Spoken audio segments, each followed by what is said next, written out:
Over millions of years, the British Isles have seen many species come and go, evolving here or on distant shores, spreading across these islands and replacing other species, driving them to extinction and eventually becoming extinct themselves. Wildlife is unconcerned with the arbitrary borders we have drawn on a map, and many animals possess numerous ways to expand their ranges and colonize other lands. However, with the emergence of human society and the vast interconnectivity our ships and planes have granted us, species can now end up in places they wouldn't have managed to get to by themselves. In addition, the rise of the pet trade and exotic collections, the sharing of plants for food or decorative use all over the world, species are deliberately being brought into other countries by us every day. Introduced species will rarely have evolved alongside all those of the ecosystem they are introduced to, and this is what causes a problem. If the introduced species is not well adapted to the climate, habitat, or its predators, it will likely die out immediately, but pose no problem to the ecosystem. It may have evolved alongside some of the same species, or in a similar climate, or fill a similar niche to existing species in a way that it can fit into the ecosystem without much of an impact. Even species it shares a niche with can show niche partitioning, where they both share the niche by doing slightly better in different habitats or with different food without outcompeting the other entirely. This is something our introduced deer species do well. Lastly, they can be invasive, outcompeting or predating our native species, which have not evolved to defend against the introduced species. These are the ones that can cause major problems for our wildlife, our agriculture, and any other industry that relies on natural resources. In this video, we'll be taking a look at our introduced reptile species, how to identify them, and a little about their ecology and their impact on our ecosystems. First, though, I need to make a distinction between native and non-native species, because the legal definition is importantly different from the actual concept, and determines the legal protection species receive in the UK. Non-native species are classified in the UK as species that have, intentionally or otherwise, been brought outside of their natural range. This means that species that colonise the UK on their own should be considered native. Native species are those normally found in the UK, though normal can be subjective, and this can exclude animals that are occasionally naturally found in the UK. Invasive non-native species are those that spread and cause harmful effects to the ecosystem they are introduced to, something that in some cases can be very difficult to measure. These classifications are not always the best at describing what is going on with a species, and we'll be seeing a few examples of that in this video. Another quirk of these definitions is that they apply to species' current ranges, which means recent colonisers are recognised as native, as I think they should, but crucially, historical ranges are often ignored. This means that species driven to extinction in the UK are treated as non-native, requiring legal permission to bring back to the UK, even if they are recently extinct, and that permission must be sought to reintroduce them legally. This is in place to ensure that the issues causing the species extinction have been resolved before they are brought back, so that the animals can actually thrive once reintroduced, which is very important.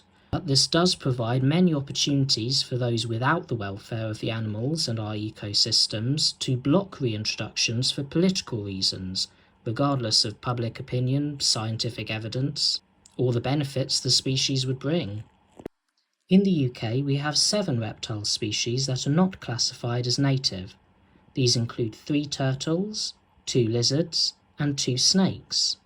I will only be counting species that have a substantial population in the UK. Starting with the turtles, the leatherback sea turtle is a nomadic species, wandering the oceans in search of jellyfish, sea squirts, and other soft-bodied animals. These turtles are especially adapted for colder waters compared to other sea turtles, by generating heat through muscle action while being much more active and having a circulatory system evolved to reduce heat loss. These turtles have visited UK waters for millions of years. However, they are rare animals, and living far offshore while diving deep to hunt means that sightings of them are even rarer. As such, this species is classified as a rare visitor to the UK, naturally occurring here but not often enough to be legally classified as native, even though our seas are clearly within their natural range. Recently we have had other species of sea turtle wash up on our beaches suffering from hypothermia, but these are a few rare cases as they cannot survive in our cold waters and have had to be nursed back to health and returned to the tropics. If you do see a turtle on the beach, please keep well away from it, especially if you have a dog, and call an animal rescue service. Do not attempt to get close, touch it, or worst of all, put it back in the sea. The leatherback sea turtle is easily distinguished from these other species. Growing to over 2.5 meters long, they are the world's biggest living turtle species, as well as the fastest living reptile, thanks to their elongated front flippers. Instead of a hard shell, they are covered in a tough, leathery black skin, which covers the bones of their shells, and have a pattern of white spots which stands out underwater. They visit in the summer months, mostly off the coasts of Devon, Cornwall and Ireland, before travelling back to the Caribbean, South America and West Africa, where they lay their eggs during spring and early summer. Due to the difficulty of spotting them, we also do not fully understand how important of a role this species plays in our marine ecosystems, nor how many or how frequently these animals visit. Many large marine animals are naturally rare and nomadic, but nonetheless play a vital role in the world's interconnected oceans. Given the leatherback turtle's cosmopolitan range, and that they've remained nearly unchanged since the early Cretaceous period, they are clearly a vital part of our ocean's health.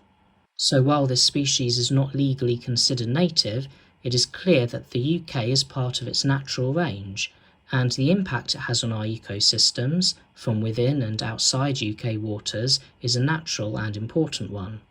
Luckily, this species is afforded international legal protection, so it is still protected in our waters despite its visitor status.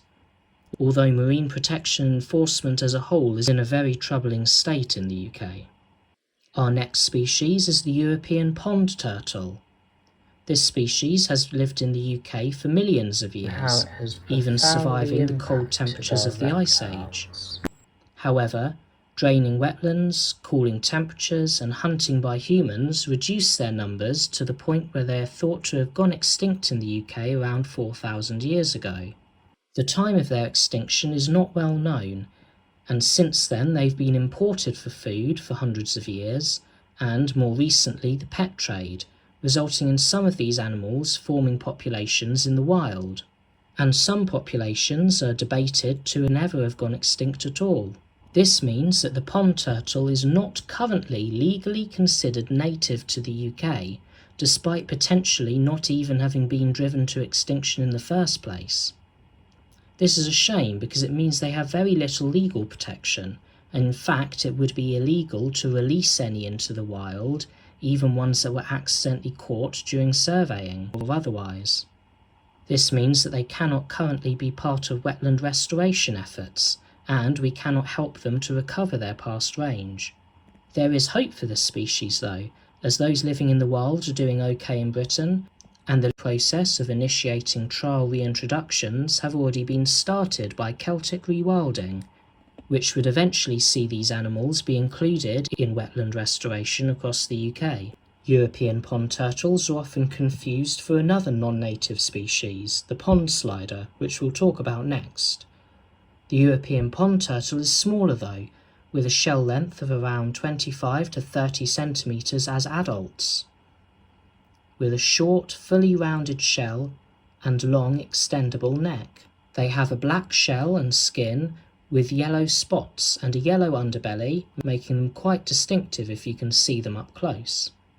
They are semi-aquatic, capable of making long-distance journeys on land to find other water bodies or nest sites.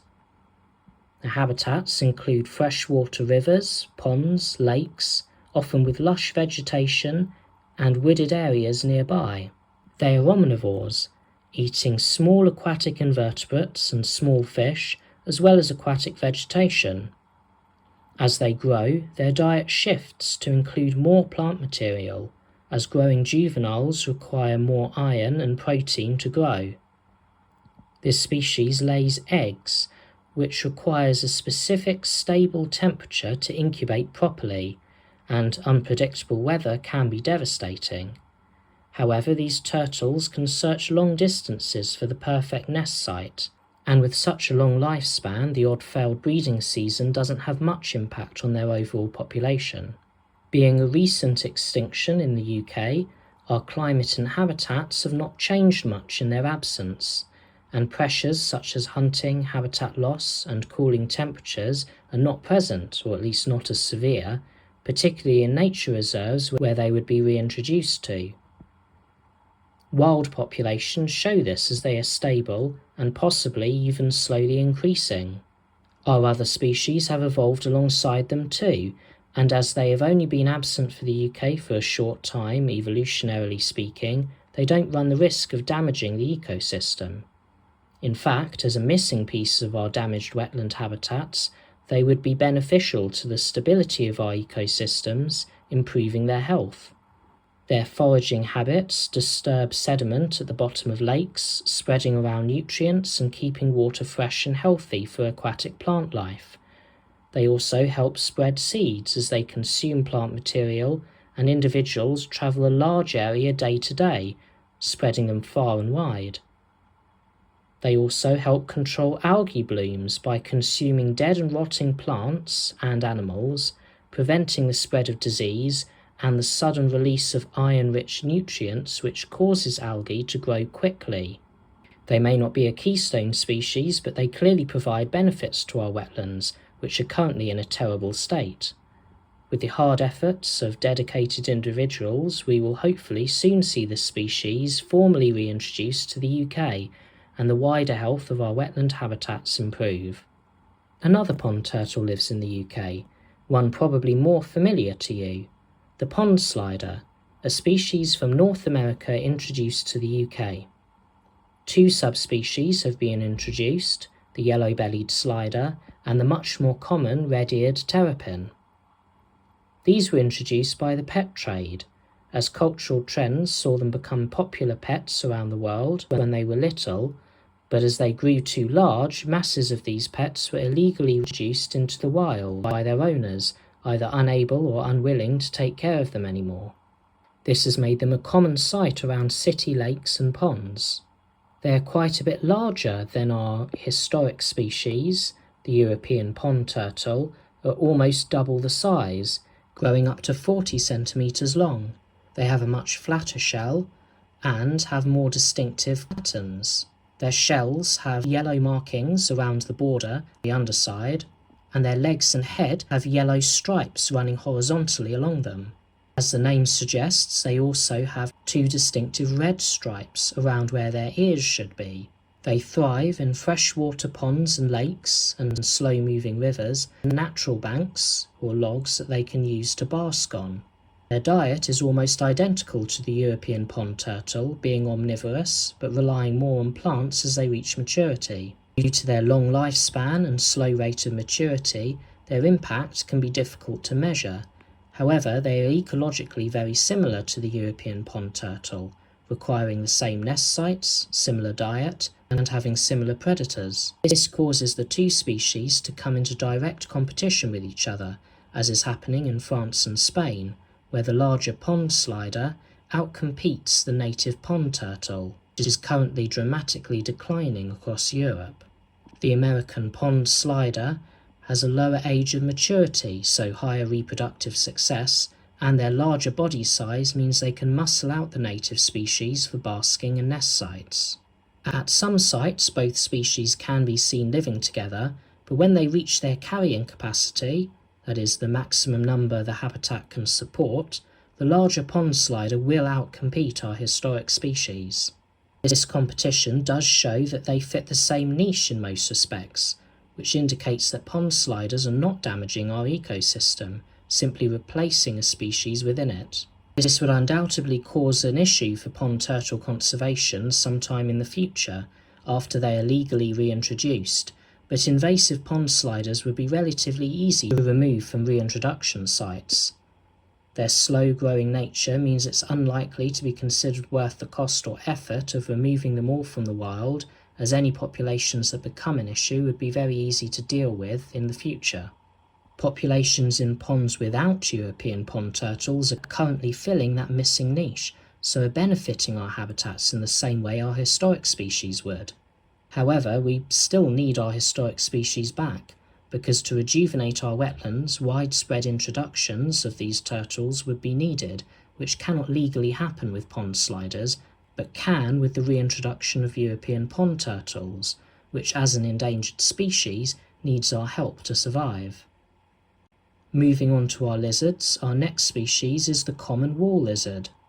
This is a widespread species across mainland Europe, but not the UK. There's no historic evidence of this species ever being present in the UK, though that sort of evidence is rare, and it is certainly possible that the species went extinct during the Ice Age. Nonetheless, it has been incapable of naturally spreading to the British Isles since then. Wall lizards were first introduced in 1890 and 1930, but died out. Since 1970, this species has been introduced again to several parts of the UK, through escapees from pet shops and accidentally being brought over on ships, and are now widespread, with a mix of populations originating from different parts of France and Italy.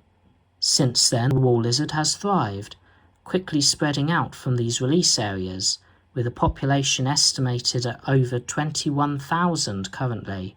Wherever they are present, they are now the most common reptile and could be easily spotted on sunny days. Wall lizards grow to about 15 to 20 centimetres long, compared to the 10 to 15 centimetres of our native common lizard, and have a more slender appearance. They also have a more mottled pattern, with dark brown sides, many pale spots, and dark spots along their backs. They also have dark stripes along their lower jaws. Males have a stronger contrast to their patterns, and from spring to early summer they sport bright green backs, which are not found in common lizards. They live in areas of dry scrubland with lots of bare ground and rocks or cliffs, but can live along roads, railways, quarries and gardens, which mimic these natural habitats. Their diet is mainly invertebrates, but they will eat any animal they can fit in their mouths, including juvenile wall lizards and juvenile common lizards. Unlike our common lizards, they lay eggs, which should restrict them from colonising too far north, but with a tendency to nest in crags and rocks, which warm up easily, they are not short of potential nest sites in the south, which is facilitating their spread. Being generalists, they are not restricted to a single habitat, and so they face very few barriers to expanding their range. They reproduce and grow quickly, and dominate the habitats they live in. We've already seen dramatic declines in our smaller native common lizard, where the two species coexist, and common lizards have been shown to actively avoid wall lizards and habitats where they occur. Despite this, these two species both live on the European mainland together, along with our native sand lizards, so the wall lizard shouldn't cause a massive problem for our native lizards. In the UK, for thousands of years, our common lizard has had free rein over all suitable habitats, whereas now it may be driven out of certain habitats where wall lizards can outcompete them, causing an overall population decline, but will very likely balance out, reflecting those in Europe.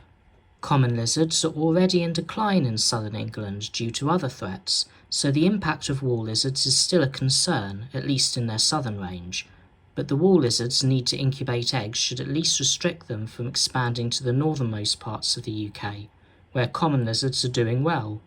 Studies into their impact are still ongoing, and given their fast spread are sorely needed to better understand their impact. Of particular concern are how these lizards will affect our invertebrates, which are also already in heavy decline due to pesticide use, intensification of agriculture, and severe water pollution. Yet, the only likely threat wall lizards pose will be compounding current declines. They can be seen as invasive due to their quick spread and impact on common lizards, but I think it is unlikely that they pose too great a risk to our native wildlife by themselves. They would also be incredibly difficult to control, reproducing and growing very quickly, being hard to catch, and nesting in hidden crevices. The difficulty, cost, and effort required would make it nearly impossible to remove this species from the UK now that it has gained such a large foothold. Overall, this is a species that needs to be monitored and better understood, but I'm not too concerned about at the moment, and regardless, it is a species that is now here to stay. Our other introduced lizard is the western green lizard. This species is actually native to the island of Jersey, but not to the rest of the UK, so I'll mainly be focusing on the populations outside their natural range.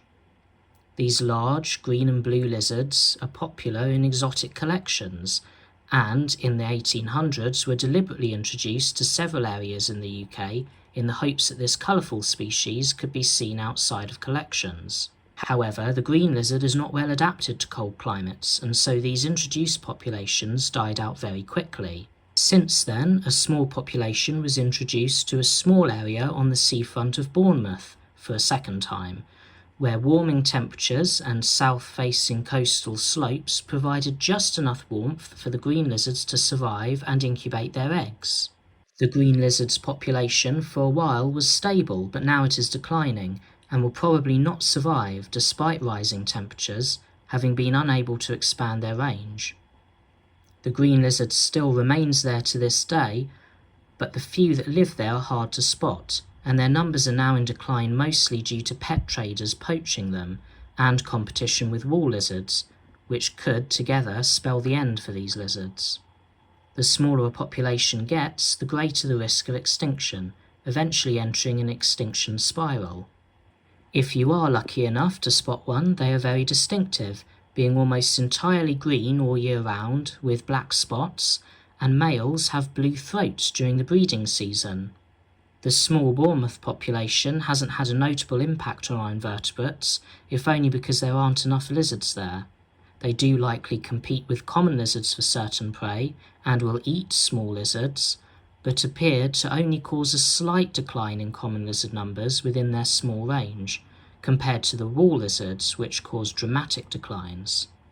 The large size difference between the lizards will allow them to eat different sized invertebrates for the most part, and both species live together in Europe and Jersey without much of an issue. While this species may be doing poorly outside its natural range, conservation work on Jersey is helping the iconic green lizard within its natural habitat, where it is easier for you to see and support its conservation on their beautiful reserves. Moving on to our snakes, we have a very small population of eastern grass snakes in the UK, or at least we did. I mentioned in my last video, when talking about the native barred grass snake, that when they were considered the same species, a few eastern grass snakes were released in East Anglia. The two species can be difficult to tell apart, and information on the individuals released is hard to find, mainly because they weren't being monitored and believed to be a native species at the time. So what impact could their release have had, and why do I suspect that we no longer have them? Being so closely related in behaviour, climate and diet, they would not have had an impact on our ecosystem at all, and likely wouldn't outcompete each other. They're genetically different enough to be considered separate species though, although they can interbreed successfully, which is not a requirement for being a different species, just a commonly used way to separate species. This means that while they probably won't have an impact on our native species directly, they will have an impact on our native species' genetics. Even with very subtle differences, some species won't recognise or would prefer to choose mates without these differences, and thus not interbreed at all. But for grass snakes, there isn't a reproductive barrier that I know of, and they tend to be very unfussy when mating anyway, so hybridisation is likely to occur. With so few eastern grass snakes released, I suspect that their population has or will soon become extinct through hybridisation. Some of their genes may persist in our native snakes, but with so few individuals, they are more likely to simply disappear through genetic drift, which is a concept that illustrates how genes that don't provide an advantage or disadvantage become more or less common in a population, among other things. This isn't a problem for our native barred grass snake, and if any of the eastern species genes persist, it likely means that they are beneficial adaptations, which would only improve the health and genetic diversity of our native species. The non-native snake you are more likely to have heard about is the Aesculapian snake. This snake did used to live in the UK as well as Scandinavia some 8,000 years ago, as temperatures rose higher than today in the aftermath of the Ice Age. However, it naturally went extinct from northern Europe as temperatures dropped between glacial periods, causing its range to contract and expand several times. As an important species to ancient Greek and Roman medicine, found on various medicinal symbols and the Ouroboros symbol, they were also brought over by the Romans, with their remains found in East Anglia amongst Roman pottery. Since then, these snakes were released from private collections into the UK, around London Zoo, Conwy Mountain Zoo in Wales, and Bridgend, also in Wales. A few individuals were also released in the woods at a site in East Anglia, but very quickly died out, either due to lack of food or predation. The other 3 populations are still there today, with abundant prey in the form of rats, another non-native species, which these snakes are adept at hunting and makes up the vast majority of these populations' diets. The warmth of nearby buildings also likely helps this species reproduce and survive the winter. This history of releases indicates that the Aesculapian snake cannot naturally survive in the UK anymore. The remaining populations are unlikely to be able to spread, constricted by food and temperature in Wales, and a lack of habitat, nest sites and food in the centre of London. For now, though, they provide helpful rat control in these urban areas, and an exciting sighting for those lucky enough to spot them. These snakes can grow up to 2 meters long, and are plain brown with a yellowish underbelly and a long, broad head. They are very hard to spot and spend most of their time up in trees, but they will hunt along the ground amongst bushes and riverbank tunnels where the rats live, and can be spotted swimming across Regent's Canal or crossing near the bridges. These snakes are not venomous nor are they aggressive, but unlike most of our native snakes, if you pick one up or get too close, they can deliver a strong bite, piercing human skin and causing you to bleed. So with all wild animals, it's best to treat them with respect. I hope you enjoyed this in-depth look at our non-native reptiles. Stay tuned for my next guide focusing on the UK's amphibians. Thank you for watching, and I'll see you in the next one.